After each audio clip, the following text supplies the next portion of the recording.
Along with Doug Collins, this is Bob Neal from Salt Lake City, Utah. You're looking at the Salt Palace, where yesterday afternoon, the Utah Jazz defeated the Portland Trailblazers. The Trailblazers, who are 2-1 leaders in this series, are of course one of the favorites to win the NBA championship this year. And the Trailblazers were one of the best, as a matter of fact, the best road team in the NBA in the regular season in 1991. But Doug, everybody's starting to talk about it. Can the Blazers win it on the road? Bob, one of the things that Portland is, they're a very, very emotional team, and they really play off the crowd there in Portland. They've had trouble on the road. They have not showed the emotion, the intensity needed to win in the playoffs. When you start playing against these higher-level teams, you've got to find a way every night to get yourself ready to play. And you look at it right here, at home averaging almost 116 points a game. They're undefeated. On the road, they have not won, averaging 96 points a game, which tells you they are not running, not doing the things they did in the regular season when they blew people away to the best record in the league. And you get a little bit of the idea of the difficulty here at the Salt Palace, one of the best home records in the NBA. The noise can be deafening in this building. Another factor about Portland, Portland out-rebounded Utah during the regular season. Once again, yesterday and the day before that, the game before that, Utah now out-rebounding Portland. Well, defensive rebounding is one way you get your running game going. Utah, not normally a good offensive rebounding team. They had 17 offensive rebounds yesterday. When you look at the rebounding in this series, you're going to see what has transpired. On the season series, regular season, Blazers out-rebounded the Jazz 9. Now we go to game 1. They out-rebound them 14 in a 20-point win. Game 2, in a 2-point win where they blew a 23-point lead in the fourth quarter, they got out-rebounded by 15 yesterday in a 6-point loss by 10. So in the last 2 ball games, they've been out-rebounded by 25 rebounds. They need to change that tonight. Rebounding is a hustle stat. You know, if you were to compare the benches of these teams to cars, you might say Portland's the luxury car, Utah's been the pickup truck. But out here in Utah, the pickup truck bench of the Utah Jazz has been playing very well. They out-rebounded Portland yesterday off the bench. Well, you know, Bob, you talk about when you play back-to-back games, you say the longer bench is supposed to be more effective. We'll find out tonight. Danny Ainge, Walter Davis is acquired in trades. You throw in there the other player that they come off the bench with, Cliff Robinson, who's now a young player in his second year in the league. They are supposed to outplay Mike Brown, Delaney Rudd, and Thurl Bailey. That did not happen yesterday. Well, you hear what Portland has to put up with to play in this building. It's deafening. We'll be back for this loud building and a good ball game right after this.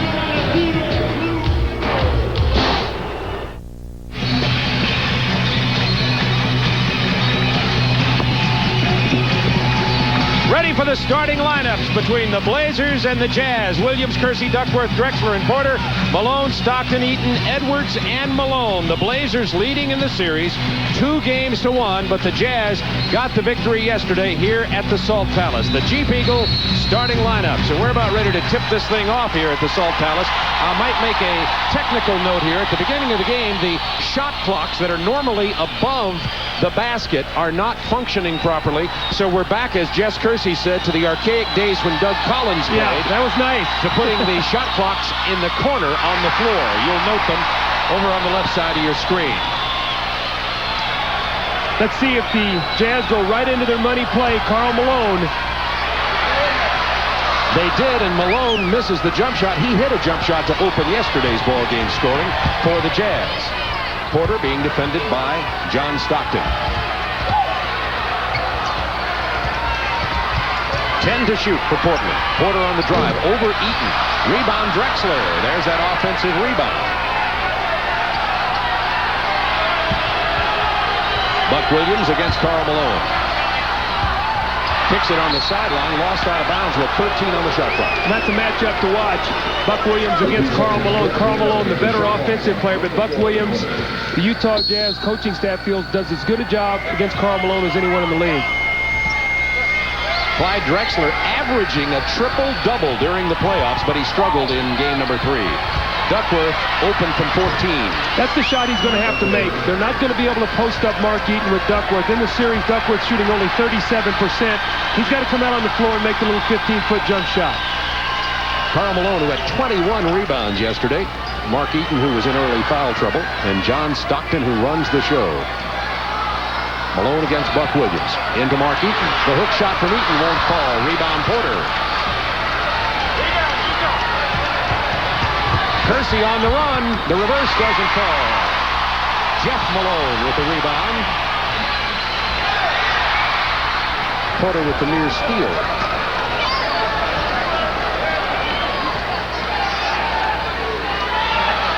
Isolate the side for Karl Malone. He tries to post up Jeff Malone down inside.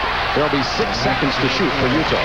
Now with these shot clocks in the corner rather than at the top of the basket, there's going to have to be a lot of help on the floor and from the bench to let these players know when the clock is winding down. Your natural look is to look up, and it's not going to be there for you tonight. A team like Utah that might want to shorten the game by running the clock, it could be really significant. They're going to have to really communicate with each other. Drexler misses the three. Buck Williams with the rebound. Eaton with the block. Another block. That's 2. But Clyde Drexler finally gets at the offensive boards, and the offensive attack on the basket going Portland's way early. They lead 4-0. Well, you have to like what Portland's doing right now. They're relentless on the offensive board. That's something they did not do yesterday. Blue Edwards from the perimeter. That's a part of his game that he's added, making him a much more valuable offensive cog. He only shot 5 for 13 in the ballgame yesterday, but he got off to a quick start. 4 of his first 5. The foul on Edwards as Porter tries to drive.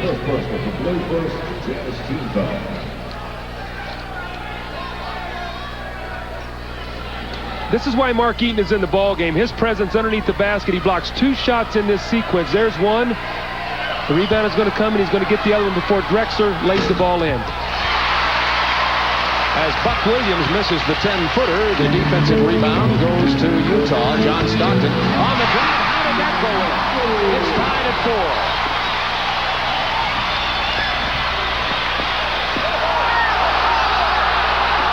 Porter looked over at Ronnie Nunn and said, how about the call? Didn't get it. 13 seconds to shoot. Porter blows right by John Stockton that time for the uncontested layup. It's a great matchup of point guards. You have 2 very different kind of guards. Terry Porter, very strong, looks to go out and shoot the 3-point shot. Stockton, a quick penetrator, loves to pass, specifically to Karl Malone. Like the ball.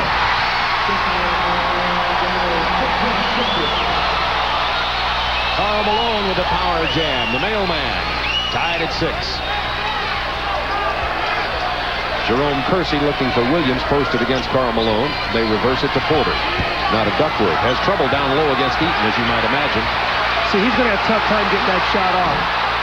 That's why he's going to shoot 37%. I know Duckworth wants to post up against Eaton, but Eaton is so gigantic, and he's big, and he muscles you. He's not only tall, but he's big, and you just can't see around him. It's going to be tough for him to score in there. Mark Eaton, the man mountain, is 7'4", 290 pounds. Portland 3 of 9, but they've been banging the offensive boards. The foul on Drexler. 8:13 to go, first quarter. It's tied at 6. Portland and Utah, game 4. Portland leading 2-1. But Portland has not won a playoff game on the road. Surprised by the pass. Well, that pass was not meant for him. John Stockton cut back door, and he tried to find him, and Eaton was so big he couldn't throw over his own teammate. Jeff Malone kicking it out to Edward Steele. Terry Porter has Drexler and Kersey out in front. Now this was where Buck Williams is effective. He's the 4th man down on the break. That's where he scores. You get Kersey on one wing, Drexler on the other, and Buck Williams as the 4th lane filler. That's where he's at his best in this Portland offense. Portland leads 8-6, 7:45 to go first quarter. 1 team foul apiece. Inside the Blue Edwards. Outstanding jumper. Jeff Malone into the lane. His little fall-away floater in the paint. Well, he loves to shoot going left, and he loves to shoot that fadeaway shot where you really can't get to it. It's a one-legged shot in the lane that's very difficult to defend. Tied at 8. Buck Williams pounding inside. The baby hook won't fall. Out of bounds off Kersey. He doesn't like that call at all. Well, it's going to go against Karl Malone. Paul Mihalik has got the wrong guy, so it'll be Portland's ball. He had to suffer the ire of Kersey. Here's what you have to do now. When Eaton comes over to block a lot of shots, that means whoever's playing him has got to become a rebounder. So whoever Mark Eaton is playing, that time it was Duckworth, somebody's got to come to the boards. Kersey got there and was able to get the second shot. Portland already 6 rebounds in the first quarter, so when you're not shooting well, make sure you get multiple shots. Jess Kersey, Paul Mihalik, Ronnie Nunn are officials, by the way, and justice has been done. Portland has the ball. Kersey's fadeaway jumper falls. Now, Jerome Kersey is not known for his outside shooting. He shoots it just well enough, so you have to play him, but he really would like to go to the basket. Yesterday, he only shot 4 for 15 for 15 points. 10 points for Portland, 2 from each starter. Blazers by 2. Shot clock to 9 seconds. Now to 7.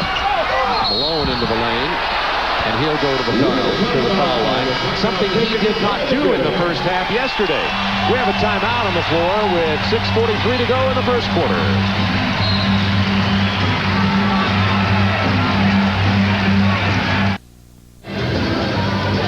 Here's the Portland Trail Blazer break in action. Well, here's actually the first lane right here. Portland on the push, and he's going to throw ahead to Clyde Drexler. Clyde Drexler's in the right wing. We see him there, and you've got him now in this kind of position, and we roll it ahead. And here comes Buck Williams right here in the 4th lane. You really don't even see Kersey. He's out here somewhere in this 3rd lane, and you'll see it when we finish up the play. There's Buck Williams, and here's Jerome Kersey over here. So the 4-lane break that gives Buck Williams an opportunity to get out and get an easy basket. The Blazers lead at 10-8. All 5 starters have scored. And the reason Utah has only 8 is their center, Eaton, has not scored. Happy Mother's Day to everybody around the United States, particularly our particular mothers. Absolutely. And our wives, who are also mothers.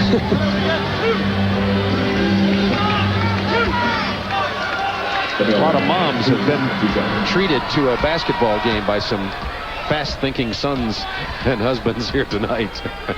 Happy Mother's Day. Here's a couple of tickets to tonight's game. I know you got a big day tomorrow, your son's graduation, so good luck with that on your trip back to Atlanta. Thank you. I'm going to red eye to watch my son Rob graduate from Emory Law School. Very proud of him. Here's Karl Malone. We see in this series 21 points, 16, 40 points in game 2 when they made the comeback shot. 22 free throws in that ball game. And in the big game yesterday, although he did not shoot well, only 8 for 24 from the floor yesterday, but still had a big scoring day and also with 21 rebounds. Karl Malone getting to the line has been a way he's made a living this year. He led the NBA in trips to the free throw line. Tied at 10.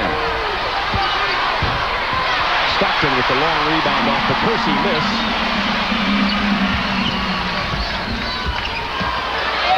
John Stockton gets it inside, but doesn't get the hoop to fall. Duckworth.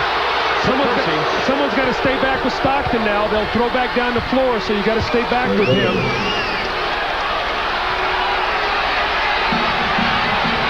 It's 12-10 Portland. 6 minutes to go first quarter. 12,616 and sold out the Salt Palace, one of the smallest arenas in the NBA. Jeff Malone on the drive. Duckworth with the block, 10 on the shot clock. Nice offside defense by Kevin Duckworth that time. A little circle, you curl the guard off of Karl Malone. He gets hung up. You see it, and here's Duckworth. He's got to be the protector back there, and he does a nice job. Only 5 seconds for Utah to shoot the ball. Malone for 3.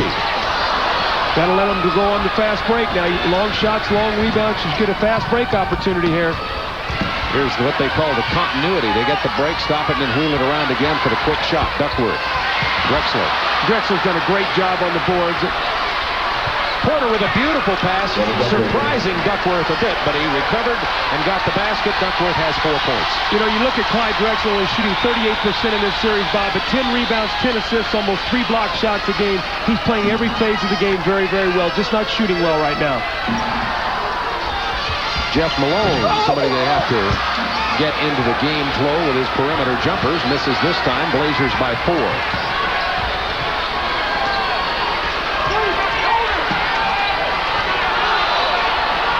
Shot clock to 10 for Portland. And the bad pass from Drexler. They just misread each other as he and Porter discuss it. And Thurl Bailey is going to get into the game. The Utah 6-man who struggled a lot toward the end of the season, but came up pretty big in game 3 yesterday. He played well yesterday. He did not shoot well. He was 4 for 13, had 11.6 rebounds. But he and Blue Edwards as a combination must give them good numbers. Yesterday they gave them 21 points off the bench, was real key. Jeff Malone into Karl Malone. The fadeaway jumper from the mailman, in and out of there. Eaton can't keep it alive. It's controlled by Duckworth. And once again, Portland running. The Jazz are doing a good job getting back, though, to thwart their initial play. That was just a secondary fast break there. But they're getting back initially to take away the quick run out. It's a secondary break that's really hurt them. That's the biggest lead of the game for Portland, a lead of 6. They've gone on a 6-0 run with 4:24 to go in the first quarter, and Jerry Sloan in Utah get a timeout.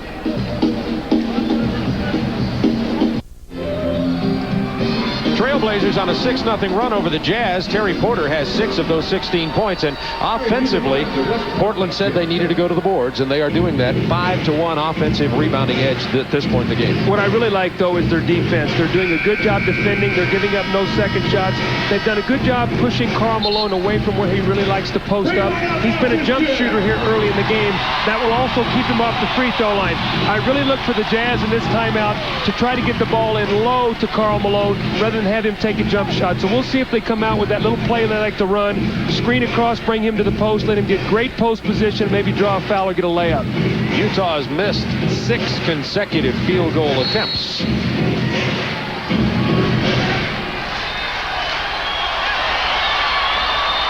Earl Bailey posted down low against Kersey, and while everybody's battling for position, John Stockton sneaked in the back door. He has 4 points. Well, Stockton will do that to you. You expect him to run over there and run the play. That time he just turned the corner, so nice play out of the timeout. Drexler misses, Eaton rebounds. Porter just ran over Stockton trying to cut to the hoop on that play. Stockton in to Malone for the drive and the floater. That fading jump shot going to the left.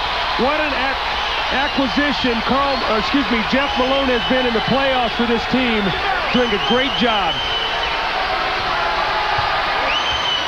Blazers down by 2. They've scored 2 consecutive baskets following the timeout. Buck Williams against Karl Malone. The spin-in move, Buck Williams gets it to fall. Now, I love making Karl Malone play defense. He already has 1 foul. You go inside to Buck Williams. You'll also make him play defense, expend some energy rather than make him play only one end of the floor. Inside to Malone. Inside of Buck Williams. That's what you have to do. You don't want Karl Malone shooting too many jump shots. Good post position, beautiful pass, great execution. Malone with 6. Kersey from only about 8 feet gets the shooter's roll, and it's 20-16. Pretty high-scoring first quarter. The last 5 minutes, 20-16, 3 minutes remaining. Inside to Malone, who had lost Kersey. He missed the lay-in. Cross court to Duckworth over Eaton. 6 points for Duckworth. Kevin Duckworth's got to get back on defense. He's upset. He thought he got fouled. He's got to get back and forget about that. He made the shot. That's just what his teammates were saying. There's the middle open. Stockton had the open shot, simply missed it. Blazers by 6. That matches their biggest lead in this first quarter. Blazers look more animated, more focused in this game than yesterday.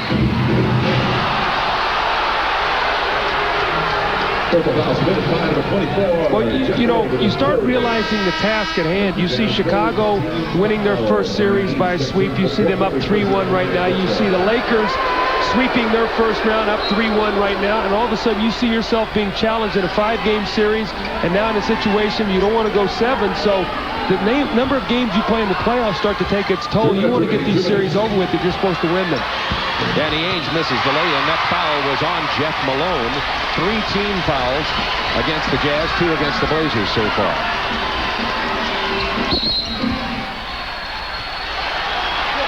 Ronnie Nunn saw that war going on down deep between Buck Williams and Karl Malone and blew the whistle on Buck. Well, this is the arm wrestling duel you're going to see.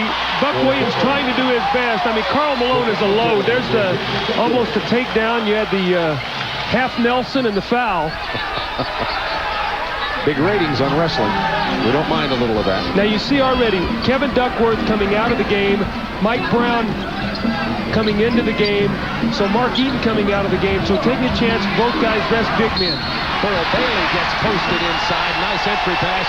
He draws the foul and will go to the line. That's on Cliff Robinson. When Rick Adelman took out Kevin Duckworth, immediately Jerry Sloan took out Mark Eaton. He feels right now he can get time out of Mike Brown rest Eaton, and when Duckworth comes back, he brings back Eaton. So there's the little strategy you already see here early in the game, resting Duckworth, and with the idea that they played games now 2 days in a row. Utah going to the free throw line, a very important and significant factor anytime in the NBA. But look at this, 87% the Jazz are shooting. I've always felt if Portland had a little bit of a weakness, it's that they're not great free throw shooting team, and you can see in the series, although they've gone there 13 more times, they have been out shot at the line by 3. It's a 4-point Blazers lead. Minute 33 to go in the first. Danny Ainge over to Jerome Kersey, shooting it over. Thurl Bailey, big rebound to Jeff Malone. Jerome Kersey shooting a lot of jump shots here in the first quarter.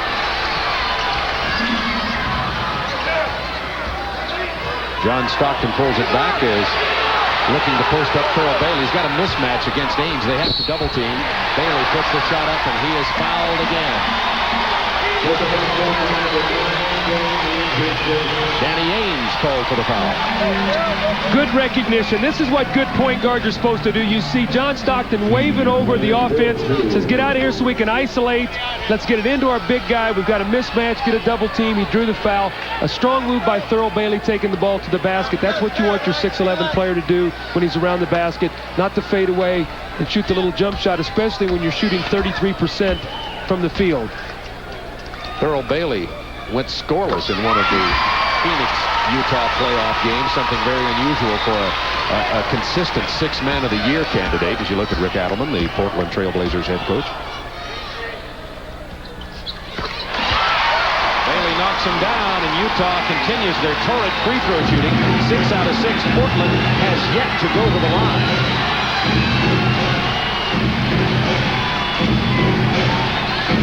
Cliff Robinson against Mike Brown. The jump hook, nicely done by Cliff Robinson. That's a nice move. He has the speed advantage over Mike Brown, so they stepped him out, let him isolate. He took it to the basket, but Mike Brown forced him to shoot a tough shot. Now Stockton looking for Malone, posted down inside against Williams. Steps away from the basket a bit, looking to post Mike Brown against Cliff Robinson. There's the ball. Kicks it out to Bailey. He'll take it to the hoop. Stripped away. 5 seconds to shoot. And Jeff Malone gets the bucket before the shot clock expires. Jeff Malone's playing a very solid first quarter defensively against Drexler, now Ainge, and also scoring very nicely. Made 2 or 3 real nice jump shots. 24-22 with 17 seconds to go in the quarter. 5 seconds for Portland to shoot. Porter gets his own rebound, throws up the shot, and cans it with 4.6 remaining in the first. Still plenty of time. Oh, what a pass!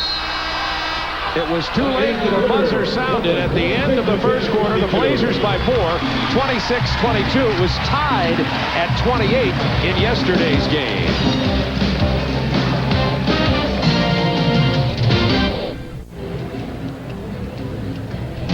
Salt Palace in Salt Lake City, Utah. Portland leading this semifinal series 2-1 and leading as we go into the second quarter 26-22. Terry Porter with 8 of those 26 points, and they're rebounding well, the Portland Trail Blazers. Well, good initial defense by the Utah Jazz. No one picks up the long rebound. Terry Porter, with the awareness that the shot clock and the game clock were winding down, only 4 seconds to go, gets the shot up. So if you're Rick Adelman, you have to like what you saw in the first quarter. You saw your team out rebound Utah 15-8. You also held them to 40% field goal shooting. You shot 48%. You got 7 more shots. Now the one concern is you didn't get to the free throw line. Utah did. So we had a very even first quarter, and Portland showing a little bit more animation and emotion in this ballgame than they did yesterday. Stockton, Karl Malone, Mike Brown, Thurl Bailey, and Blue Edwards on the floor for Utah. Robinson to Danny Ainge on the drive. Foul from behind prior to the shot. Blue Edwards was reaching around, and that'll be the foul on Blue. You know, we talked to the Portland coaches, and Rick Adelman really doesn't like to run a lot of plays, but he felt like that when he made some substitutions, and he has done that, he's come in now with Cliff Robinson and Danny Ainge, he might run some specific plays to try to get those guys some jump shots. You see him right now running things for Danny Ainge, looking to try to get him off. Duckworth left alone from 16 feet. Rebound, Karl Malone. That's about 1 step out of his range. That shot was just a little flat. By the way, Blue Edwards personal. That's 2 on him relatively early in the game. Stockton gets the pick from Malone and the roll. See, John Stockton does not panic. He keeps his dribble. He knows he's going to go into Karl Malone. He's just going to take his time. 2 seconds on the shot clock. Malone hits the roll. Hold it. That'll be Portland ball. He doesn't get the roll. He got the roll. He didn't get the basket. Well, Thurl Bailey was upset, and Jerry Sloan, the fact he thought he got fouled on that offensive rebound. The duck hook falls. Now, what you 22 Blazers. Well, with that duck hook falling, what that's going to do is that's going to bring Mark Eaton back in the ball game, because Jerry Sloan does not want Duckworth to post up Mike Brown on the interior. The big pick from Malone, the roll to the basket. Thurl Bailey is left alone in the corner to take the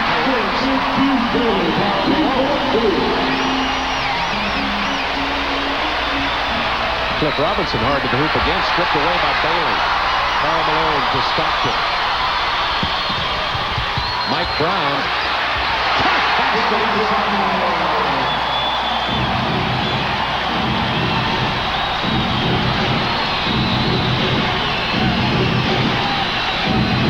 Now Portland going to their half-court offense.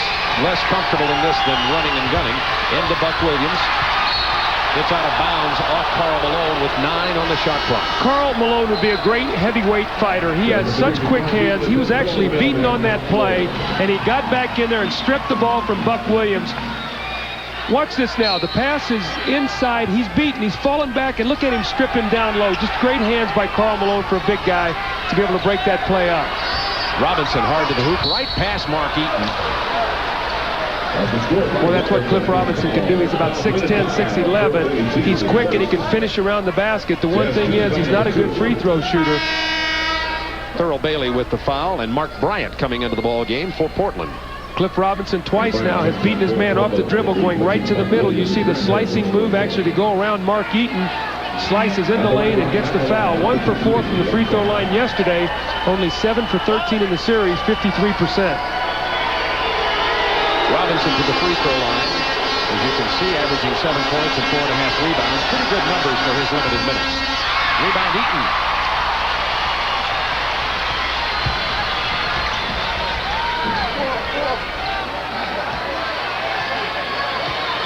With 9:54 to go in the half. A 4-point Portland Trailblazer lead. Now, Karl Malone is out of the game, so look for Stockton to be a little bit more aggressive going to the basket. There's that pick and roll, broken up nicely by Portland with 3 on the shot clock. It'll belong to Utah. And here comes Wilfred Davis into the ball game. And at the conclusion of tonight's game, Doug Collins and I will be selecting the Budweiser Player of the Game. You got to keep Stockton from catching the ball in this possession. Make someone else try to beat you.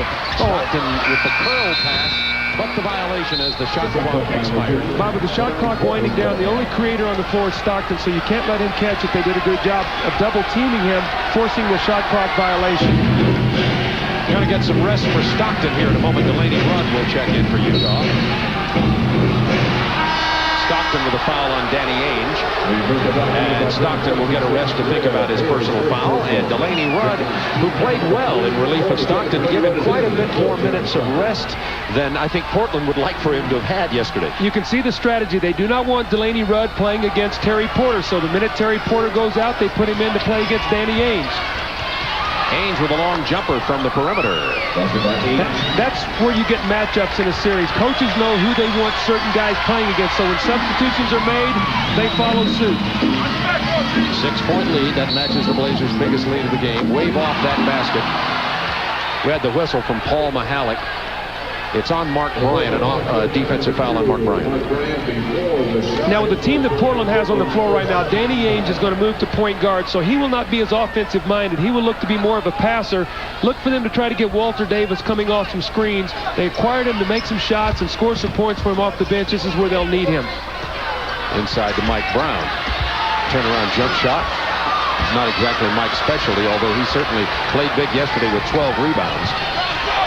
Rudd on Ainge. Robinson got free on the baseline, took it hard to the hoop, but paid the price as Mark Eaton hammers him to the floor. I really like the way Cliff Robinson's going to the basket. The one thing you worry about, though, again, he is not a good free throw shooter. I watched him in the game the other day, and he was very frustrated when he got to the line and was not successful. But here he is on the baseline. Duckworth doing a good job clearing out on Mark Eaton to give him a little room to get inside. That's a big free throw right there. That relieves your mind a little bit. You walk up there, you've just missed one, you miss another one, and now you got to shoot the third one. So very important for him to step up there and make some free throws. As he did. He was only 1 for 4 yesterday. Now the Blazers with their biggest lead of 8 points with 8:48 to go in the first half. Well, this is where the Utah bench now on the floor, they're going to have to earn their money. Karl Malone sitting down as well as Stockton. So this team right now has got to be able to hold the fort so Jerry Sloan can get his players some rest. Otherwise, Portland will have a tremendous advantage in the second half because Drexler and some of these guys have been resting a long time. Haynes with his second foul. Eaton will go to the free throw line. Clyde Drexler back in for Portland for Danny Ainge. This is going to be interesting now. I don't know who's going to play point guard. It must be Clyde Drexler is now going to play point guard for this Portland team because both Ainge and Porter now on the bench. I have not seen this combination this year. Earl Bailey, who's been struggling with his perimeter shooting, misses that one badly. Robinson on the run. That's a goaltend on Mark Eaton. It had hit the glass. Then Eaton got it. Boy, Cliff Robinson is doing a great job taking the ball to the basket. He is very, very authoritative in his moves right now. It looks like he loves this left side of the floor because that's where he's doing all of his damage. There's the goaltend. The ball was off the glass, and then once it's hit, it's too late. Blazers by 10. Not much offensive punch on the floor for Utah right Who's now. going to score? Is it going to be Thurl Bailey? Who's going to score with this team on the floor? Jerry Sloan realizes that, and in comes Karl Malone. That was the third team foul against Portland. The next time the Jazz foul, they will be sending the Blazers to the free throw line. Now, if I'm Rick Adelman, every time Karl Malone touches that ball in the post, I'm going to come double team and get it out of his hands. I'm going to make Delaney Rudd, Mike Brown, Blue Edwards, and Mark Eaton make shots against me with this team I have on the floor. So let's see what they do. Into Malone. He steps away. He'll launch it. And miss it. Drexler running. Has Mark Bryant. Good lead pass. A 14-2 Portland run with 7 minutes 54 seconds remaining here in the first half of play. So the Blazers have their biggest lead of the game, a lead of 12 points. Well, the Blazers on a 14-2 run take a 38-26 lead. 5 different Blazers scored during that run, but Cliff Robinson was the active man going to the hoop. Well, you see what a bench will do for you when you have to play 2 games in a row. Jerry Sloan realizes that as great a shape as Karl Malone and John Stockton are in, they have to have a little bit of rest. And when they rested, Portland took advantage of it. That'll be very interesting. John Stockton is going to come back in the ball game. Clyde Drexler was at the point guard. Jeff Malone is now back in. Clyde Drexler stays at the point guard position. We'll see how long that he plays against Stockton before Rick Adelman comes back in with Terry Porter. Utah only 2 for 6 shooting so far this quarter, but that should change with more firepower on the floor now. This is going to be an interesting matchup. It looks like Walter Davis is going to play Stockton. Let's see what this does to Jerry Sloan's mind about this matchup, because Stockton should be able to take him off the dribble. We may get a chance to see it right away. They get Karl Malone freed on the baseline, and there he is posted. There's the double up. And Malone, good defense. 5 seconds to shoot. 4. Stockton misses the bucket. That was excellent defense by Portland. And then Portland doing what they love to do, and that's run. Clyde Drexler pushing the ball off the floor, so you've got a different point guard in here right now. Here comes Terry Porter back, though. I don't think that Rick Adelman wants to stay with this lineup too long.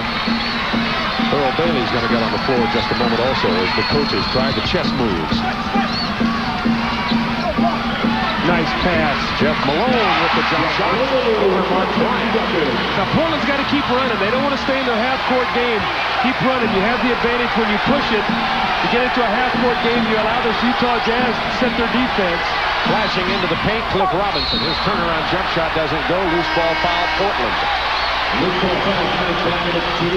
It's on Mark Bryant, and it's his third personal foul. And it's time for the Chevrolet scoreboard. As you see, Chicago walloped Philadelphia 101-85 today.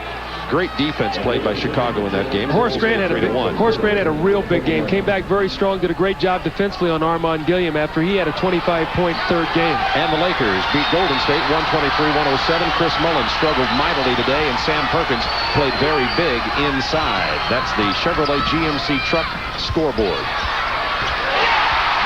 There's the Mark Eaton short arm hook, and it's a 10-point Blazers lead. Now, one thing Portland has not done well this season is play well with leads. Let's see if they can keep it up. Duckworth misses the hook over Eaton. Eaton with the defensive board. His 6th rebound. Stockton kicks it back to Karl Malone. Malone struggling from the outside, but Stockton runs down the loose ball. Talk about the motor that makes the truck run. That's John Stockton. This guy is such a tremendous player. For people who don't get to see him play very often, this guy is a gem. He is so good. You just saw one of them right there. And Malone is now 3 for 9 from the floor and has 8 points.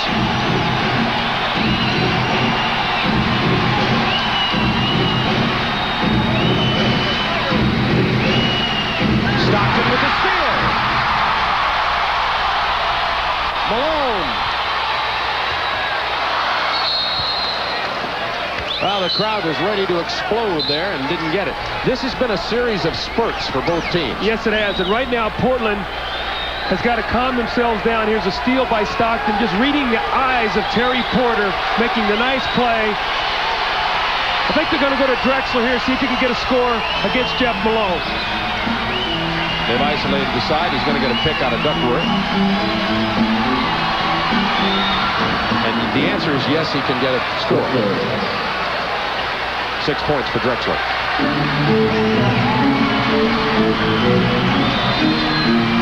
Utah slowing it down. Thurl Bailey setting that baseline screen to try to get Malone posted down there. Good defense, and now Drexler has the run to Porter. Watch Buck Williams again on the fly. He was still in the outside lane. But Terry Porter takes it all the way. For 10 points. 44-32 Blazers. 4:48 to go in the first half.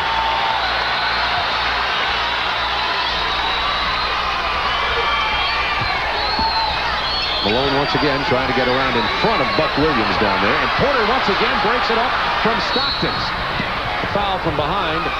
Wave off the basket.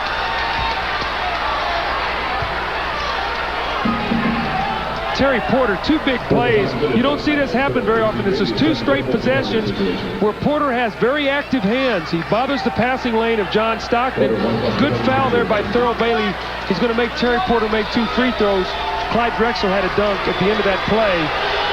But the foul committed before the play was completed, so Porter now gets to the free throw line. And again, the active Portland defense has created turnovers, which has allowed them to get out now and run with the ball to get themselves back into the lead and get back to their 13-point lead. 4:33 to go in the half. There's what Terry Porter did in Game 3. Only 27 hours ago did that game end here in South Palace. Looks like Utah this time down the floor is going to try to curl Jeff Malone, maybe off Karl Malone, and then try to post him up. We'll have to watch. Jeff Malone down on the baseline. Looking to lose Drexler. Couldn't get it done. They get it into Karl Malone now. His own offensive board, and then he draws the foul, and we'll go to the line. You think Karl Malone is strong?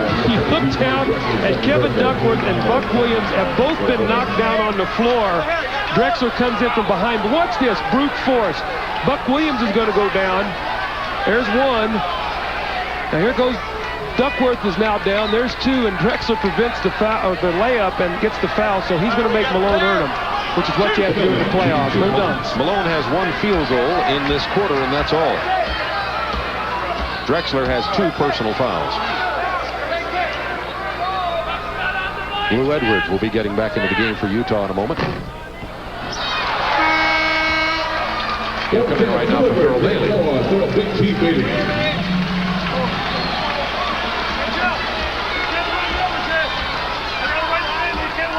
Blazers looking for their first win on the road during this playoffs in 1991. And they're trying to get it against a team that has the first best record in the West, or tied for the best record in the West for home court. So they're 36-4 here at the Salt Palace. So it's not an easy place to win. Drexler against Jeff Malone. Gets the bounce. When you see him going in and out of Drexler, using his superior size, just posting up. Clyde Drexler, 6'7", probably about 215 pounds. He is a very difficult guy to play in the low post for a big guard.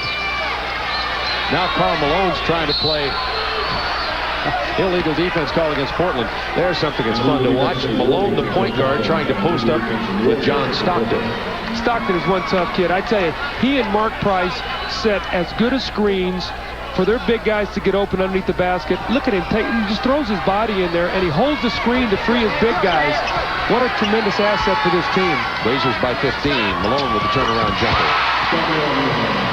He has 11. Duckworth answers very quickly. Mark Eaton is not getting back with him. He's trying, but Duckworth is outrunning him down the floor, and he's getting that little medium-range jump shot that we talked about. So Duckworth taking advantage of his mobility, something he normally doesn't have over the opposing center. Stockworth with the drive, tried to hand it to Eaton. Eaton wasn't ready for it. Edwards gets the loose ball and the bounce. Speaking of Duckworth, he had only 11 points in yesterday's game and has 12 already today. Tremendous difference in Kevin Duckworth. 13-point Blazers lead. There's Drexler again in the post. There's that little shot.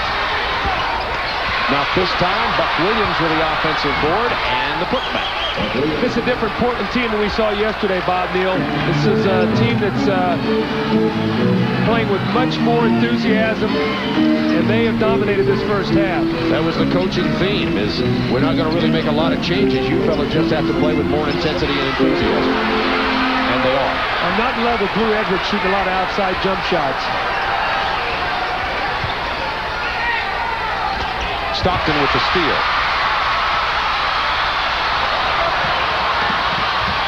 To Edwards, he's fouled, but doesn't get the ball to follow. Duckworth picks up the personal. We have a timeout on the floor with 2 minutes and 15 seconds remaining in the first half of play, and the Trailblazers out in front 52-37. Well, the Blazers with a 15-point lead, 2:15 to go in the first half. This is the importance of being able to post up your guard. What happens is the ball goes into the post to Drexler. And when it does, watch what it does to your defense. Look what it does to your big people. It brings them all the way over here, which now Buck Williams now is going to be checked out by a guard. You see him now, he's going to go to the opposite side of the board. Duckworth takes the shot. Now he's on the board against Jeff Malone. And what it does is it gives you 2 easy points. So the importance of being able to get a mismatch inside, it distorts the defense and gives you rebound opportunities. Both teams over the limit, so they'll both be shooting free throws for the remaining 2 minutes, 15 seconds of this first half.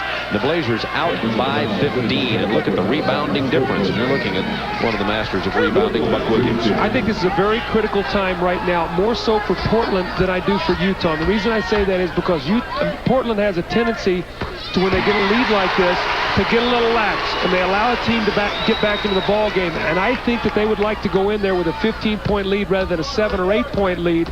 And I know Rick Adam would probably talk to his team during the timeout about, let's keep going to them. Let's do not relax with this lead and allow them to cut it in going into the halftime break. All right, we know it was 15 points with 2:15 to go. Let's see what the tone will be these final 2 minutes of the first half. Watch Porter for a jump shot coming off the screen. Oh, what an acrobatic shot. It won't fall, but Eaton couldn't hold on to it. Duckworth gets the basket and draws the foul. Duckworth with 14 first-half points. Remember, he had only 11 all game yesterday. That foul was on Mark Eaton, his second. Kevin Duckworth is a step quicker than Mark Eaton, so what's happening now, you see this acrobatic shot. Eaton goes over to give help, and when the ball goes down, Duckworth reacts a little quicker. He's one step sooner there, and it causes the foul. Opportunity now for a three-point play. Kevin Duckworth has got some tendonitis in his left knee, and I think that when he went to the basket on that play, he got that knee kicked. It looked like it was very painful. Mike Brown comes in for Mark Eaton. Duckworth converts the three-point opportunity. Lead of 16, and Mike with 15 points. Excuse me, Kevin with 15 points.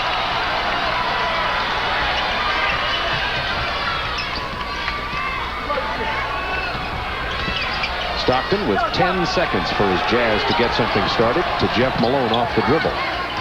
Mike Brown, now 3 seconds. Stockton for 3. Mike Brown kept it alive, but now back comes Portland. 4-on-1. I bet I know what you're going to say. Should he have given that up? Well, Drexler realizes that Stockton plays the passing lane for steals, and it looked like Stockton tried to fake at him and drop back to Porter to maybe bait him into a steal. Drexler, realizing he had the superior size, drove it right to the basket. Until he was going to stop him, he was going to keep his dribble. And that's what you teach guys. Until someone comes up to stop you, you take the ball to the basket. So I think that was a good play there. I think if he would have tried to make the pass, it looked like Stockton was laying there waiting to pick that pass off. So in that situation, Bob, I don't disagree with what Drexler did. I don't think that was a selfish play. He gets 1 point instead of 2, and it's 56-39 Portland with a minute 22. Good play by John Stockton, in my opinion. Well, they both made good plays.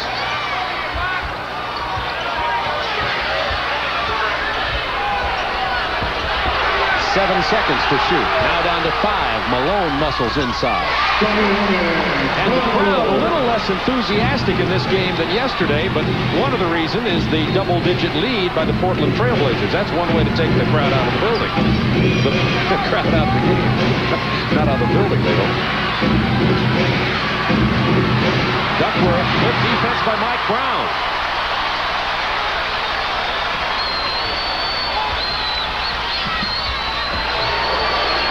Edwards cans the jumper, and the Jazz have pulled to within 13. Edwards has 8.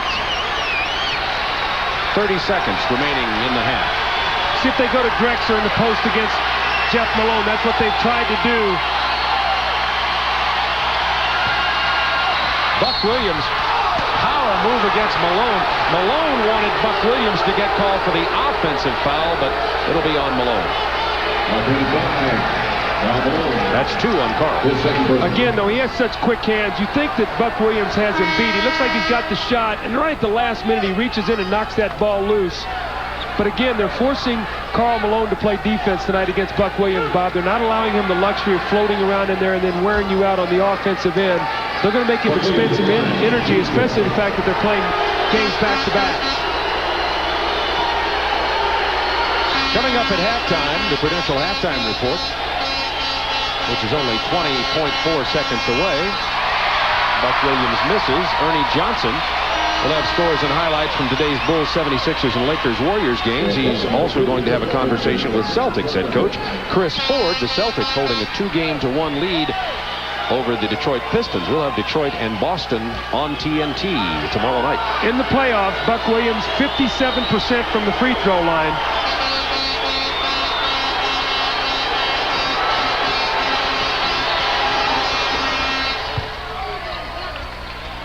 20.4 seconds remaining in the first half. Blazers have been able to hold on to most of that 15-point lead with 2:15 to go when we checked the score to see if Utah could go on a run. Well, Stockton's going to try to penetrate, either find Karl Malone for a little jump shot, or he's going to look for the shot himself. Off balance, he misses it, but a late whistle from Ronnie Nunn. That was a late whistle. He was waiting to see if that shot was going to go in.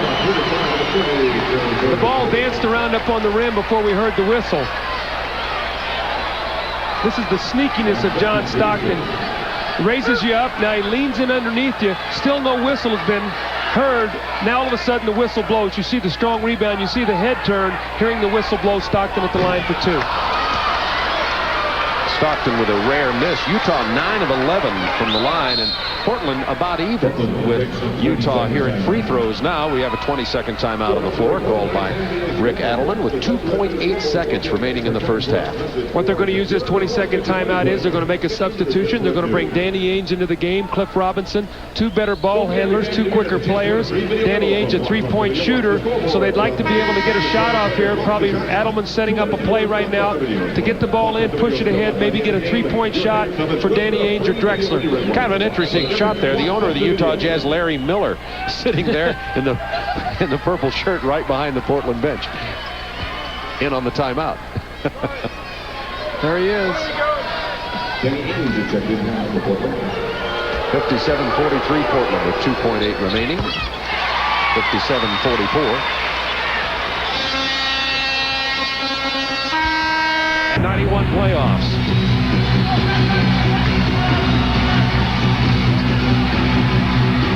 They've repaired the shot clock. You'll notice it's in operation now above the backboard. Duckworth misses this one. Drexler saves it to Duckworth, a new shot clock. Well, right, the same scenario already. Second shot opportunities. Let's see if the Blazers can cash in on them. The drive and the kick. Kersey misses. Malone rebounds. So he has 1/3 of the rebounding total he had in the whole first half. It's the bread and butter play right inside to Karl Malone.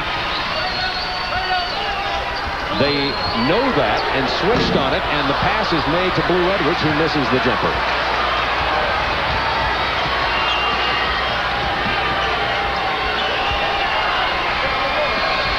Now Buck Williams isolated against Malone. Good move. Bad finger roll. I think that Buck is so concerned about Malone reaching in and stripping him that he was so concerned about making the move that he didn't finish the shot. Stockton on the drive, the kick to Karl Malone, who buries the jumper. Karl Malone has 15. Looks like John Stockton got banged in the left knee. He's limping coming down the floor.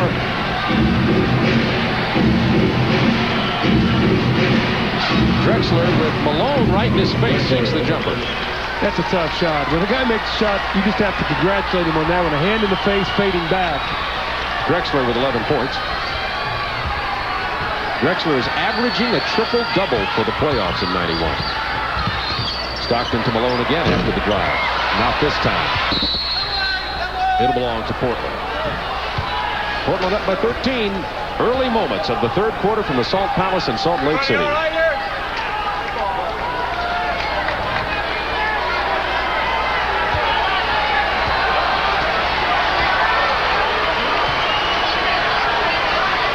(59-46) Portland.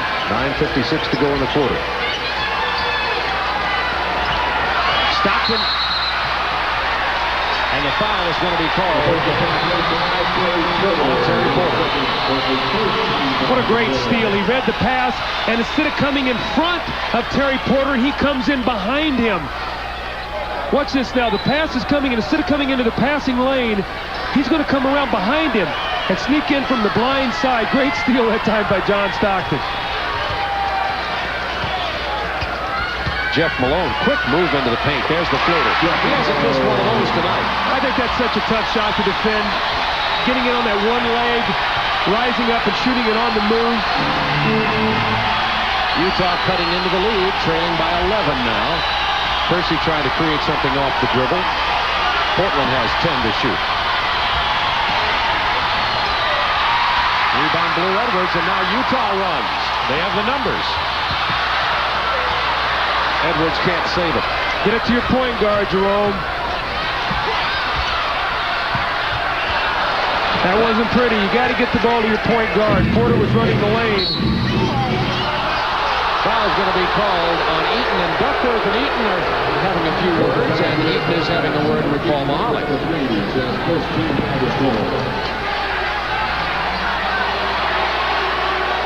Both teams now with one team foul here with 9 minutes to go in the third quarter. Into Buck Williams against Karl Malone. They're really looking to post Buck Williams up more than I've seen in the past. That time Malone went in for that reach that's been so effective, but he committed the foul, and that'll be 3 on Karl Malone. Surprised Karl Malone's not getting a delay of game penalty here because he throws the ball all the way off the stanchion and runs all the way down the other end of the floor. Mahalik is asking why no delay of game, and Rick Adelman is, and Mahalik is explaining it to him. I think they just called it. I think they just said delay of the game. That was a late call. But he threw the ball off the basket and rolled all the way to the other end of the floor. That's either got to be delay of the game or a technical. There he gives him the warning. Buck Williams goes to the free throw line. I think Rick Adelman probably wanted a technical foul on that. Sure. as you should, right? I'd want it.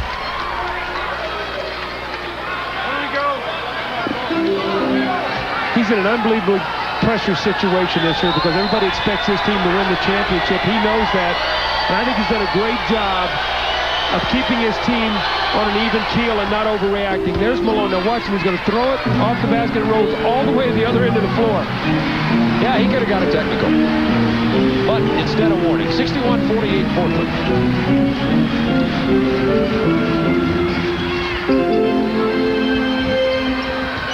10 to shoot for Utah. Jeff Malone had a big third quarter yesterday, 12 points. Drexler's really sticking to him right now. Karl Malone fakes the drive and buries the jumper. He has 17.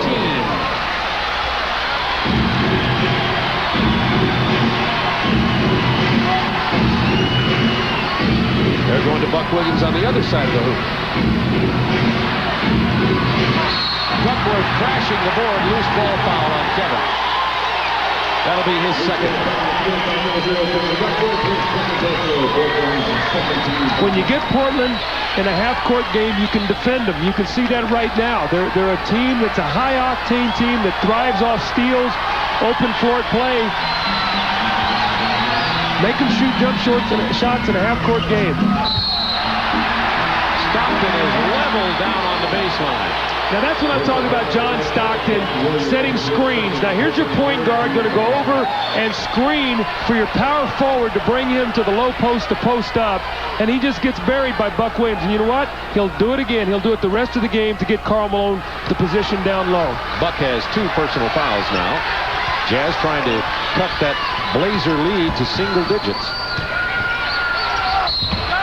The floater. What a shot by Jeff Malone. He's made a living on it here tonight, and he'll go to the free throw line.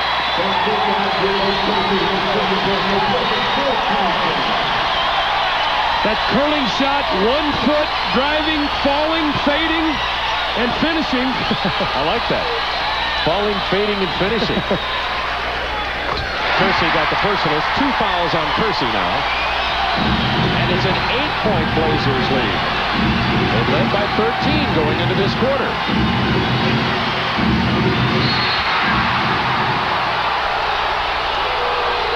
Jess Kersey with the call.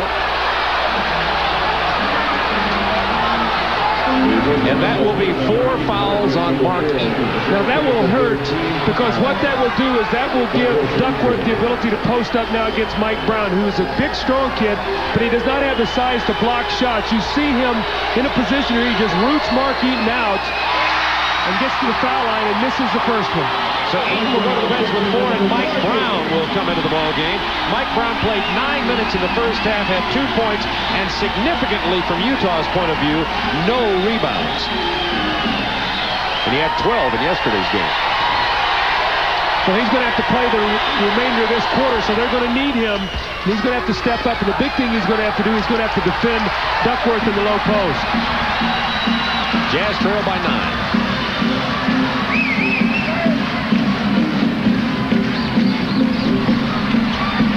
Drexler got a hand on it that time.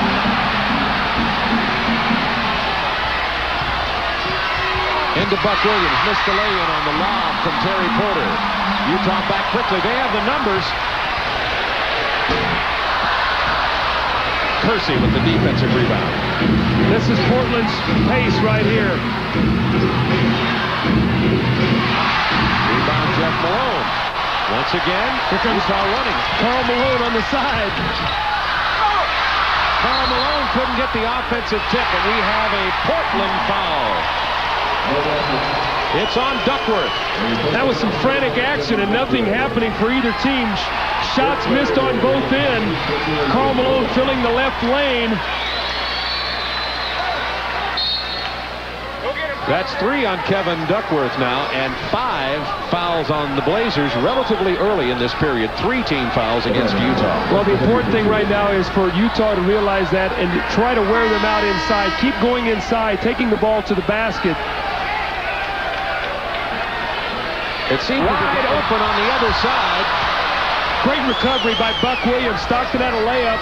It was a little slow pulling the trigger. They're going to go into Duckworth against Mike Brown.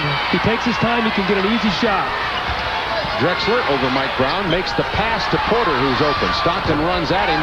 Porter hits the 2-pointer. He was in 3-point range, but stepped over the line. Now the Blazers back out by 11. If you're Jerry Sloan, the one concern you have right now is you're playing uphill. You expend a lot of energy to try to get back in this ball game, and couldn't tell in the fourth quarter if they're able to draw close. And Mike Brown misses the jumper. A chance for the Blazers to rebuild that 13-point halftime lead. Thurl Bailey waiting on the sideline to enter the game for Utah.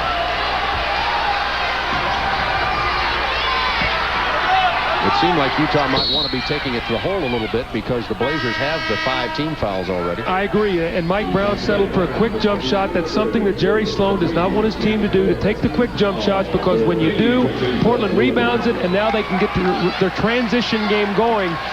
So they want to be a little more patient, get the ball in the hands of their scorers. Little trap here, defense, trying to force a turnover. That was Stockton who came away with it, but Thurl Bailey hit Mike Brown right in the back with the pass. Well, Thurl Bailey's got to recognize who he's passing to in that situation. Mike Brown is looking to change into the floor. You've got to get the ball to your point guard, not to your power forward or your center. 20 points for Duckworth now. Malone fouled as he gets into the paint by Duckworth, and that will be his 4th foul, which becomes significant here with 5 minutes to go in the quarter, and Cliff Robinson will check into the ballgame. Well, Cliff Robinson will cause different kind of matchup problems in Duckworth. They're going to miss his power around the basket, but as we saw in the first half, Robinson's speed and quickness bothered the front line of the Utah Jazz. We'll see if he's as aggressive in the third and fourth quarters as he was in the first half. Robinson had 6 points in only 7 minutes in the first half.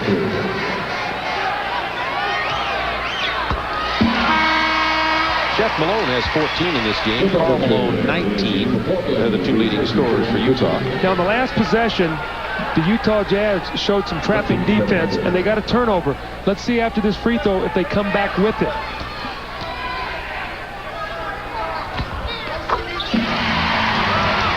Blazers by 11. You talk about a fast team on the floor right now. You're talking about Portland. When in doubt, post Drexler. The ball belongs to Utah. Rick Adelman signaling that he wanted an illegal defense called against the Jazz. That's going to be on Thurl Bailey, offensive foul. That was some screen, he said, on Buck Williams. They've been having trouble running that play, curling Malone down to the baseline, and they jam it up real well. I'm talking about Portland. Absolutely. The Trailblazers have taken away the money play that Utah likes to run. That's the little rip screens to get Karl Malone to the post. They're jamming it up, and Utah's not able to execute it tonight. Bailey found a way to beat it, but not without paying the penalty. Drexler, hard to the hoop, rebound Thurl Bailey, off to Stockton. Well played by Porter, who gets it ahead to Drexler, who hands it to Cliff Robinson. Now, see, there's the unselfish play. That's why I felt a while ago we talked about Drexler. Drexler's not a selfish player, Bob, and on the one fast break that he took it, that time you see him giving it up to Robinson. 13-point Blazers lead. There's another offensive foul. That Buck time Williams goes down again. Karl Malone just threw Buck Williams down. 4 fouls on Karl Malone. Now, what does that tell you? That says frustration. We're not being allowed to run our offense, and as a result, this is what happens. See, they're jamming the play up. Watch Malone here. He's just going to take and throw him back. That's a foul. Here's the trap. Drexler splits the defenders. Karl Malone with the rebound. He has 8 in the game now, 5 in this quarter. wave off that basket. Things are getting a little nasty here. Jerome Kersey and Mike Brown, as they were running down the floor, Mike Brown gave Jerome Kersey a little shot, and they always see the second one.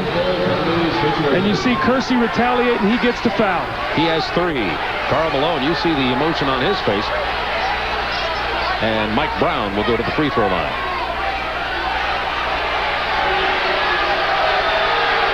They'll get the crowd into it a little bit. You see that Jerry Sloan and Jess Kersey just had some very intimate conversation over there. Yeah, they were talking about what a great job Jerry Sloan feels like the officials are doing in this game right now. Mike Brown, who had 12 rebounds yesterday, has none in this game tonight. Now, right now, Utah is going to have to hold the fort with Karl Malone on the bench with 4 fouls. 12-point lead. Let's see what Portland does. That's good interior defense. That's one of those bad shots that Portland will take when they less need them. They got to execute. Jeff Malone hits it off the break. Jeff Malone with 17. And Rick Adelman's going to call a timeout, and I guarantee you, right now, Portland has got to take care of business. They cannot allow Utah to cut into this lead. They've got to expand on it, so when he comes back, they keep this crowd out of the ball game. The Malones, Carl and Jeff, had 15 of the 16 Utah points in this quarter. Illegal defense called against Utah. Rick Adelman's been trying to get that call now for about 15 minutes. Well, that was on Mike Brown because it looked like Drexler was going to try to reverse for the alley-oop. Mike Brown read it, and he started to go back to give help. The pass was not made. First violation, so it'll only be a warning. Sideline inbounds. Kersey into Porter to Drexler. Watch Porter coming off a screen here. Beautiful play. Well, they did a good job executing. They love to get Drexler going to the basket. Porter off a staggered screen on the weak side. That time Kersey slipped it and got the score.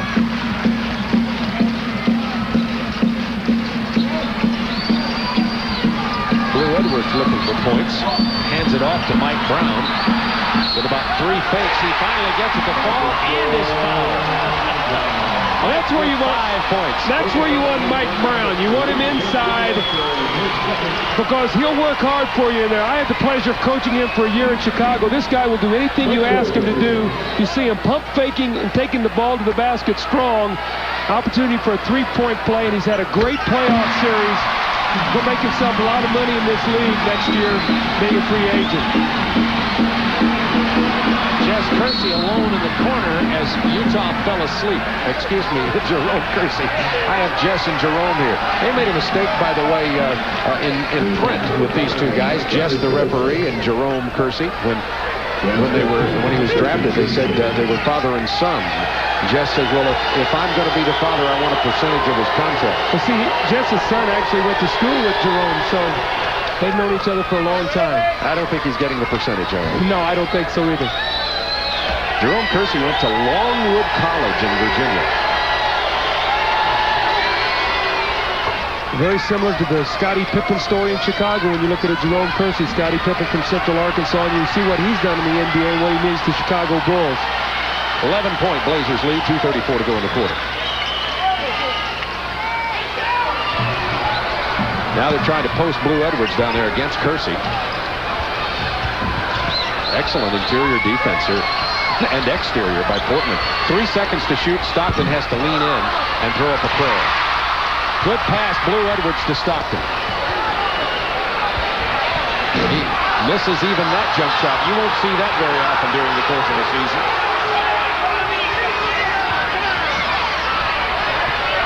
Mike Brown stuck on Porter.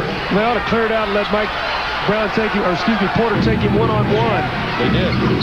He did, and the foul. That's good. That's good team play right there. Recognizing the mismatches and let the guy go with it. That's what you have to do in the playoffs. Every possession is so important. They recognize it. Porter goes to the line. Second foul on Mike Brown. Now this is where you have to really watch this Utah team. Stockton's out of the ball game to get some rest. Karl Malone is out of the ball game because of 4 fouls. You've got Delaney Rudd, Edwards, Thurl Bailey, Mike Brown, and Jeff Malone on the floor. With that team, Jeff Malone is going to have to score. He and Thurl Bailey. The other 3 guys, not prime-time scorers. This is going to be a critical 153 right now for Utah to stay within this, 12, 13-point game. Kersey, Eaton, and Malone on the bench as Porter at the line. The Blazers with the 12-point lead. 1:53 to go in the third quarter. And Porter having one of his routine excellent nights. Mark Bryant will come on the floor. Next opportunity for Portland. All right, Delaney Rudd only gave Stockton 3 minutes of rest in the first half.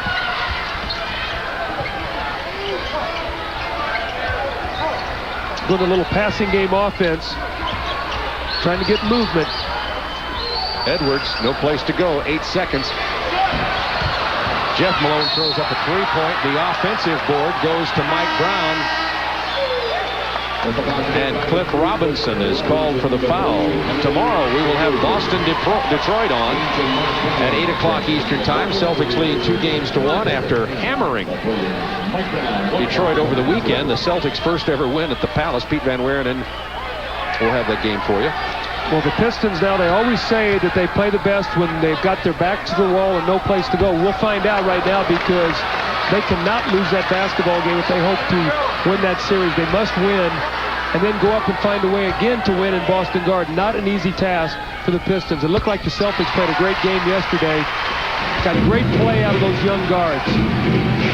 Heard Chris Ford talking to Ernie Johnson at halftime about that. Typical as a coach, though, he says, that game's behind us. Until you eliminate a team, you never talk about how well you played. This time, Cliff Robinson takes it inside, gets the basket, and draws the foul for the three-point opportunity. Cliff Robinson has 10 points, and that's the third personal on Mike Brown. He loves the left side of the floor. Here he is, slashing, slipping the screen, going right to the basket, drawing the foul, getting the contact, and finishing. And I think that's the one thing that young players have to learn when they come into the NBA is to not be content with drawing the foul, but be able to finish it, get the score, and the free throw. That's what Cliff Robinson was able to do that time, although he did miss the free throw. Portland by 14.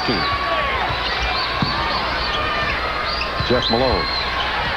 Open on the baseline. Here's 19. Delaney Rudd's going to try to come up now, put some pressure on Danny Ainge, take him off the ball, so that'll make Drexler now handle the basketball a little bit. That's a little bit of their flexibility they have on their team. Drexler sees that Jeff Malone was playing off. He steps up and takes the jumper, and he has 13 points, Clyde Drexler.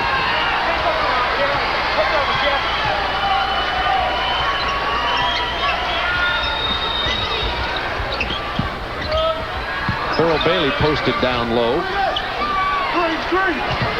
Edwards throws up a brick. Jess Kersey with the foul. They're going to call Mike Brown with a loose ball foul, so Mark Bryant will shoot 2 free throws. Now that's Mike Brown's fourth. That was not a good shot by Blue Edwards. He put it on the floor, faded back, never got a good look at the basket. And he had 8 seconds left on the shot clock. You'd like to have, but Jerry Sloan has no choice. He's got to rest Stockton if he has a chance to finish this game. Blazers trying to build a 15-point lead. They have led by as many as 17 in this game and led by 13 at the half. Here comes Walter Davis off the bench for the final 30.3 seconds as Jerome Kersey sits down.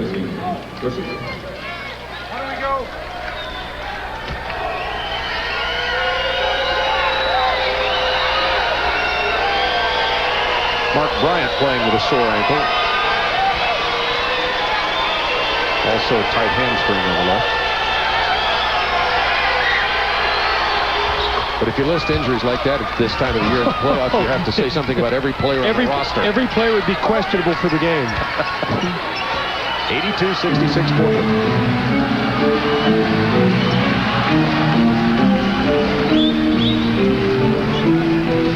This would be a big lift if Utah could score on this possession going into the fourth quarter. About 5 seconds less on the shot clock than on the game clock. Delaney Rudd with the penetration. Edwards with the jumper from the corner. He gets this.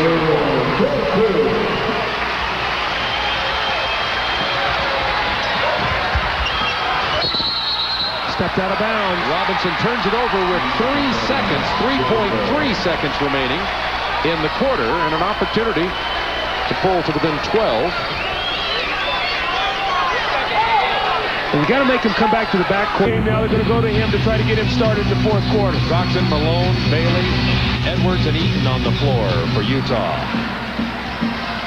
Edwards taking the shot. This time he took his perimeter shot inside and he has 2 consecutive field goals. I like him taking it rather than just being an outside jump shooter, using his athletic ability and his leaping to get inside, make those little 10-foot jumpers instead of 18-footers. Ames for 3. You hear the chant of air ball here at the Salt Palace. Stockton sees a small opening. He hits the stanchion hard, missed the lay-in, but Cliff Robinson fouled him, and that is 4 on Robinson. John Stockton's taking a beating in this series. Every time he goes to the basket, they try to pound him.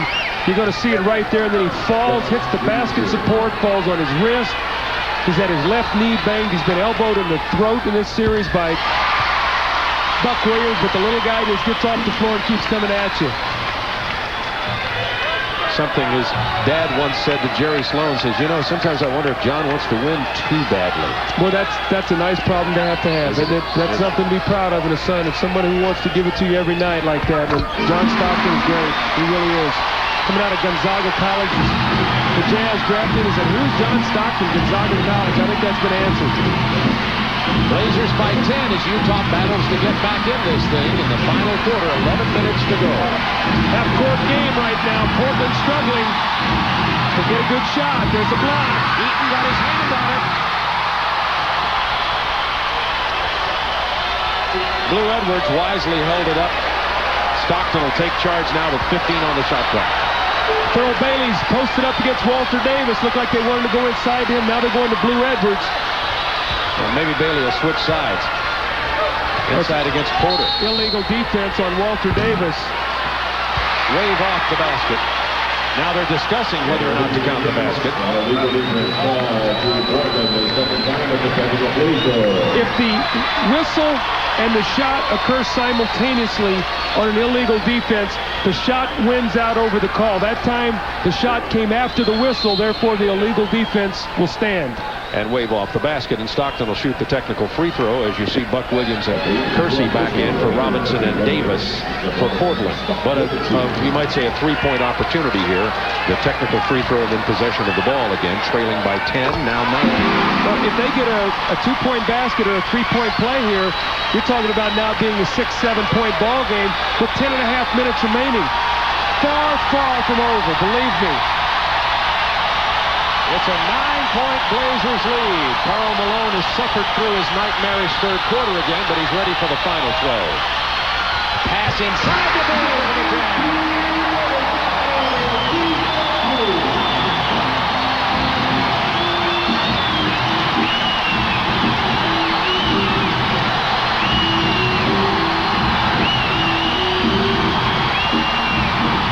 Duckworth has trouble trying to get it over Eaton. 3-on-2. Karl Malone is fouled, comes away limping a bit. Rick Adelman's fouled on Porter. Excuse me, Bob. Rick Adelman's going to have to get a timeout. Shot selection in the last 2 minutes has been just awful for Portland. Utah taking advantage of it. They're right back in the game. 10:03 remaining. Know it by the crowd noise they create here. They even have a noise meter. It's gone all the way to the top several times tonight. They have a beautiful new 20,000-seat arena ready for next year, so the Jazz will have about 7,500 more fans they can get in to the ball games next year. Karl Malone with 20 points. It's an important possession right here for the Trailblazers. They've got to end this drought right now. Got to get them a good possession, a good shot. The last 2-3 shots have not been good ones, and Utah has taken advantage of it. Malone knocks them both down. He has 21.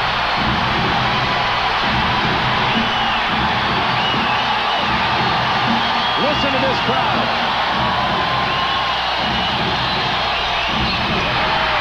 Foul on Eaton, that's 5.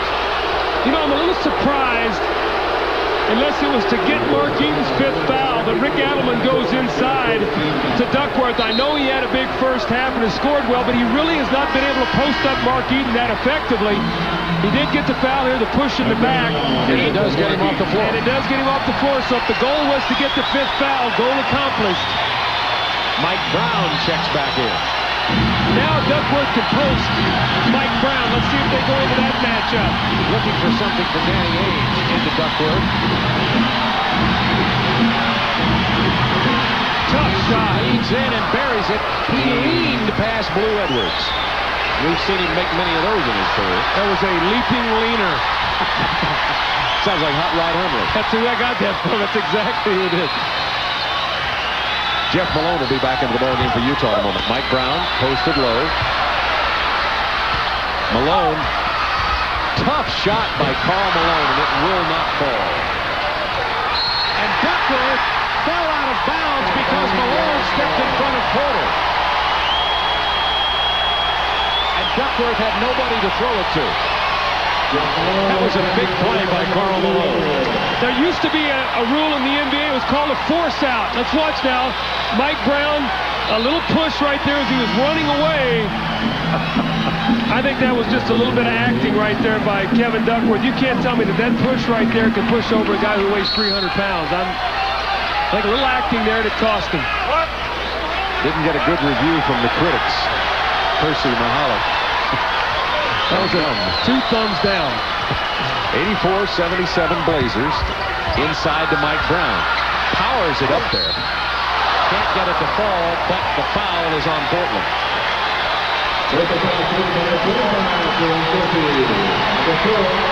That's the fourth on Jerome Kersey.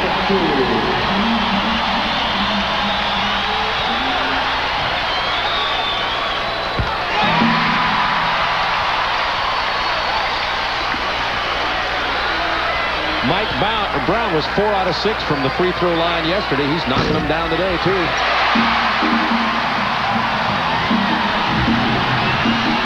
5-point Blazers lead.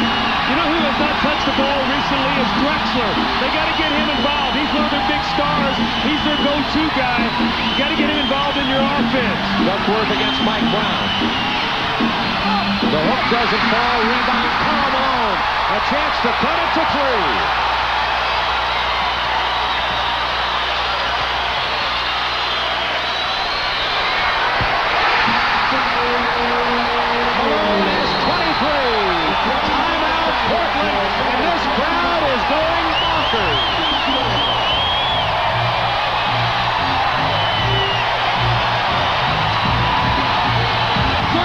That's 3 minutes and 35 seconds. And 2 points.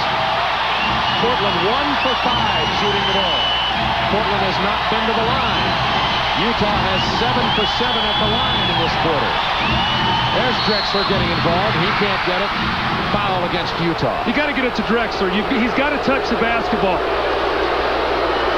By the way, the team foul situation, 3 against the Blazers and now 2 against Portland. That'll come into play shortly. Now, I talked about emotion. Remember we talked about in the third quarter when you play uphill the whole game, how much it takes out of you to get back into the ball game. We see Drexler miss the free throw, but in many instances you play so hard to get back into the game, it really wears on you in the last 2 minutes. If Utah can win this game late, you'll be able to thank this crowd because they've totally energized this team. Drexler misses them both. Portland has missed 7 of 23 free throws tonight, and it's a 3-point Blazers lead. Malone wants the ball. He wants it inside on Buck Williams. It's 8, 7, 6. Shot clock ticking down. 5. Big rebound by Drexler. Good job by Buck Williams. He pushed him off the block and made him shoot a tough outside shot. Drexler has 12 rebounds in this game, averaging a triple-double against Utah in the playoffs. Offensive foul against Portland. And that's 5 if it's on Kersey. Check it. It's not on Kersey. It's on Buck Williams. That's 3 on Buck Williams. Portland has got to get themselves focused right now. They're distracted. And well, they should be. This crowd is into it. Utah's making a run. The championship teams pull it together right now and get their composure back. Off the baseline screen, Jeff Malone. Carries the jumper. It's a 1-point game.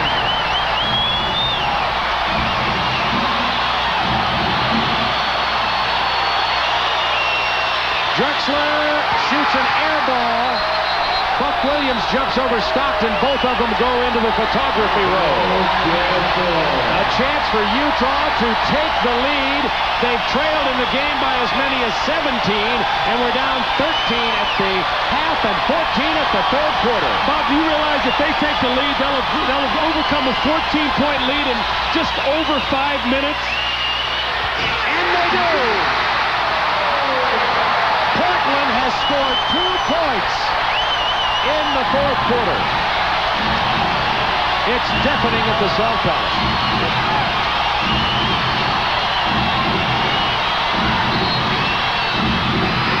We've got the foul against Utah. Duckworth misses the lay-in. It's on John Stockton, and that's his third.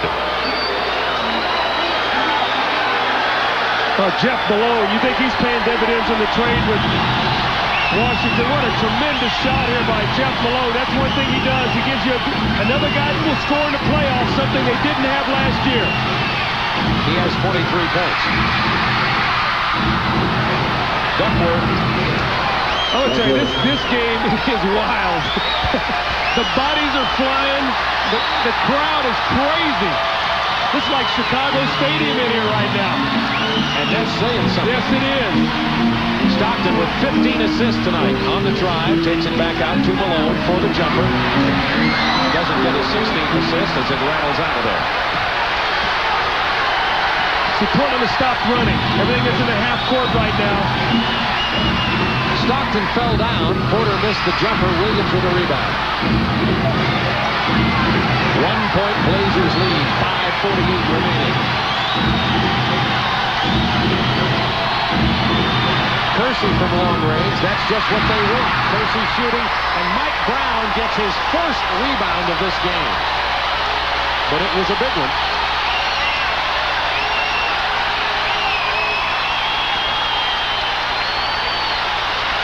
Trying to get Malone free inside. He's free. He got Buck Williams off balance. 25 for Malone.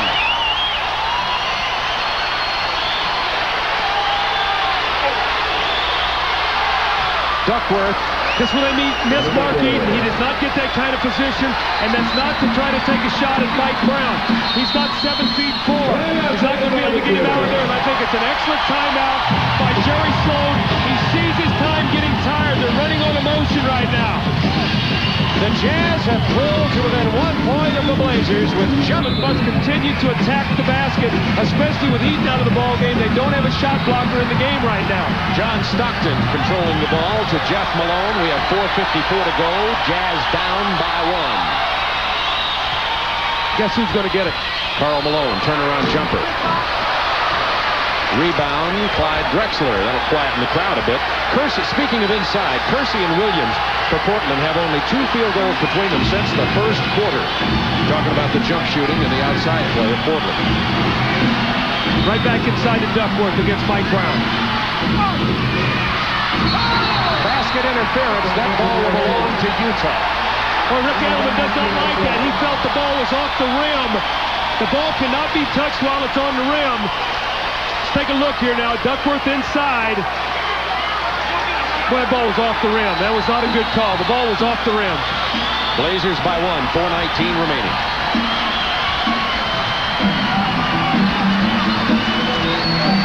Now the screen for Jeff Malone with 10 on the shot clock. Mike Brown. His fadeaway baseline jumper, Mike Brown. He has 11 points. Big Mike Brown. You're done. Malone tips it out of bounds. Portland will have 17 on the shot clock as the Blazers trail 89-88. Remember, Portland led in this game by 17 points. They scored 6 points in 8 minutes in this quarter. They've gotten themselves into the half-court game that Utah loves. They could also score 15, 16, 17 points in 2 minutes. We'll have to keep our eye on them. Nice move there by Drexler. Again, that's something I guess I've been talking about here. You can't settle for the outside jumper, especially when the shot blocker's out of the game. Take it to the rim. Lead seesawing now. Utah's never had the lead and the ball in this game. Stockton's a sneaky 3-point shooter. Keep that in mind as this game winds down. Bailey back to Jeff Malone. Big rebound by Mike Brown, and he sticks it in. Mike Brown. Mike Brown is playing tremendous basketball. 13 points. 3 minutes to go in this game. Utah foul. Doug, you and I have seen some games. The LA Golden State series was wild. If people want an exciting game, they should just ask us to show up because we've had a bunch of them. Mike Brown again on the offensive board. You see him over Duckworth. Little dips his shoulder, bangs him just enough to get the shot off. Now remember also I talked about Portland, not a good free throw shooting team. Jerome Kersey in the mid-60s. He buries this one. That foul, by the way, was the 4th on Thurl Bailey. In a close game where his free throw shooting might decide if the advantage goes to Utah, they're on pace to see an all-time playoff record, 87% right now. Kersey gets them both in the clutch this time. Blazers back on top by 1. 3 minutes to go in the game. Foul situations. 14 fouls on the Jazz. 3 against Portland. Inside to Karl Malone. The foul on Buck Williams. That will be his 4th. I don't know how you can defend him any better than Buck Williams just did there. He was in position. It looked to me, from watching here, there's all kinds of arm wrestling going on. But once he gets the ball here, it looks to me like he jumps right into him. Now, Buck Williams had his hand down and hit him on the arm, but the contact was created by Karl Malone. That's a tough play. Malone, 7 of 8 from the free throw line, has 11 rebounds in the game. Remember, only 3 at the half. He's 8 out of 9 at the line. Tied at 92. Portland has yet to win on the road in the playoffs this year. Look for this next time down the floor for Drexler. Run a little screen roll, try to get inside, take the ball to the basket. If he doesn't, be aware of Terry Porter coming off a staggered screen on the weak side. The play they've had success with, let's see if they go to it. Malone, 27 points.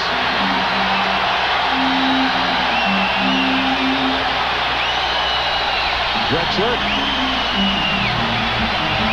Here comes Porter. Doesn't get the roll. Good call, Coach.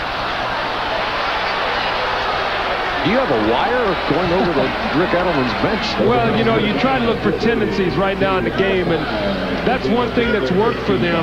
And you got to go to it. You've got to make the other team stop it. Now, if you're Jerry Sloan, do you ride out the rest of the game with Mike Brown, who's playing well, or do you come back with Mark Eaton for defense? It's a real dilemma right now. And as long as as long as Mike Brown's doing the job inside, you might have to stay with him. But that's the coaching dilemma, because if you don't win the game, that's what the press is going to ask you afterwards. And you know that story. So Bailey with 5 fouls. Porter hasn't missed from the line tonight. He's 5 out of 5. And it's a 1-point Blazers lead. Guess who's going to touch it on the screen across here? Screen across and come to the post. Jeff Malone, as they fly at him. Rebound, Karl Malone. Sticks it back in.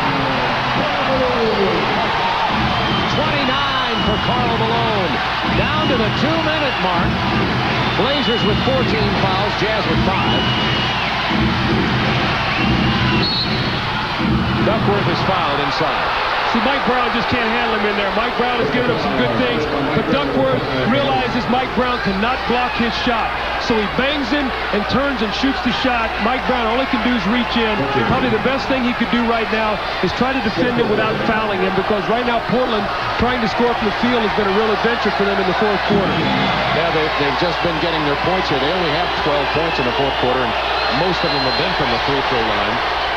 Duckworth ties it at 95. He's 3 out of 4 from the line so far. Timeout situation, by the way. Portland 3 regular, no 20s, and Utah has 2 full and 1 20 remaining. 2 minutes to go in this ballgame. Nobody with a foul to give. There's the play again. Malone coming to the post. Stockton will find him. There he is against Buck Williams. Buck pushes him way off the block. And a good job by Porter. You see him really putting pressure on Stockton so he can't see the floor. Now they reverse it, try to post up Stockton. Malone shoots long, and Stockton rebounds. That is the reverse. Stockton hits a bucket. Oh, my!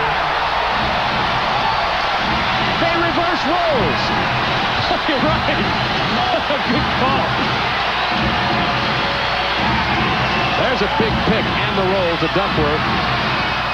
Stockton gets leveled, and on the switch, Duckworth gets the baseline jumper. He has 28 big points. The lead keeps changing. I know this sounds real elementary, real simple, but for Portland to win this game, they've got to get a stop and get a 3-point lead. To keep trading baskets, last possession probably going to win this game. Stockton on the drive. The foul and the basket is a 3-point opportunity for the Utah Jazz. Stockton now has 12. And you just saw the cream come to the top with John Stockton on the last 2 Utah possessions. See, he set him up. He's been passing the whole game out of this. This time he takes it to the basket, and the sweet thing about it, he shoots it with his left hand. Boy, this is a big free throw. Would give him a 2-point lead, and the first, he misses it. Mike Brown almost got the rebound, but now 2 against 2. Porter loses the dribble. Collected by Kersey. Jazz by 1 minute to go in this ballgame.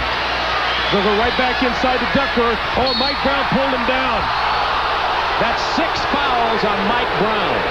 That means Eaton will be back into the game for the final 1 minute. Just pulled him down. You see Mike Brown, watch his shoulder, pulls him down there. Mike Brown played a great basketball game, and if Utah wins this, you can really thank him because he really gave them the lift they needed, especially when this team has played back-to-back games now, and someone on that bench had to perform. So now Mark Eaton re-enters the game. That means it'll be tougher for Duckworth to post up. But Eaton's got 5 fouls, remember. I think Jerry Sloan is going to call timeout after this, and I'll tell you why. First of all, to calm his team down, and secondly, they played so hard to get him some rest so they can come out with the bat. This game is for Utah, and the last minute and 1 second. Utah with 1 regular and 1 20 timeout. Portland has 3 full, no 20-second timeouts. As you see the status there, both teams are in the penalties, no foul, and each team has scored on their last 6 possessions. You got to defend without fouling here. Karl Malone against Buck Williams. 10 to shoot. Karl Malone's turnaround jumper. 7 straight possessions. Utah has scored. Timeout, Portland. Malone with 31 points in this ballgame. I guess the third quarter is his nightmare. Open for the jumper. Drexler buries it. That's the play they've gone to. Credit Rick Adelman. I love it when a coach goes back to a play that they haven't been able to stop. 30 seconds remaining in this game. 17 on the shot clock. Blazers by 1. Jeff Malone into Karl Malone. Steal by Drexler. Bad pass by Karl Malone. They got to foul. Get the ball to your best free throw shooter. Porter's got to hold it here. Karl Malone gets the foul with 13 seconds to go in the game. Blazers up by 1. I'm a little surprised Karl Malone tried to make that pass to Thurl Bailey. He scored about every time down the floor, and he made a tough pass that Drexler read. Here it is. Here comes Thurl Bailey, and Drexler read it beautifully in the passing lane. Porter needs both these free throws to give them a 3-point lead. You see what Porter sees behind the stanchion, but he drains it.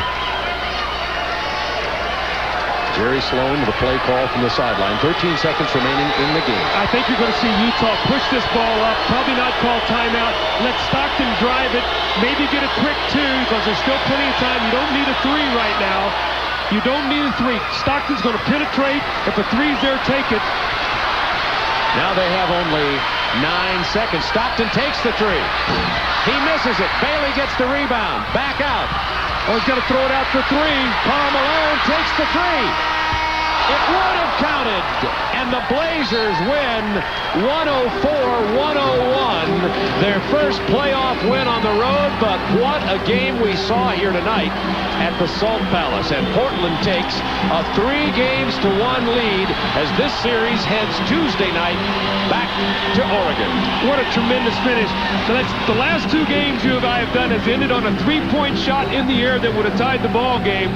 So for the NBA viewers out there, you can't get a better ball game than this. A gritty performance by Utah, and Portland just hang on and finish. Here's the three-point shot. Buck Williams fell asleep and didn't get up on Stockton.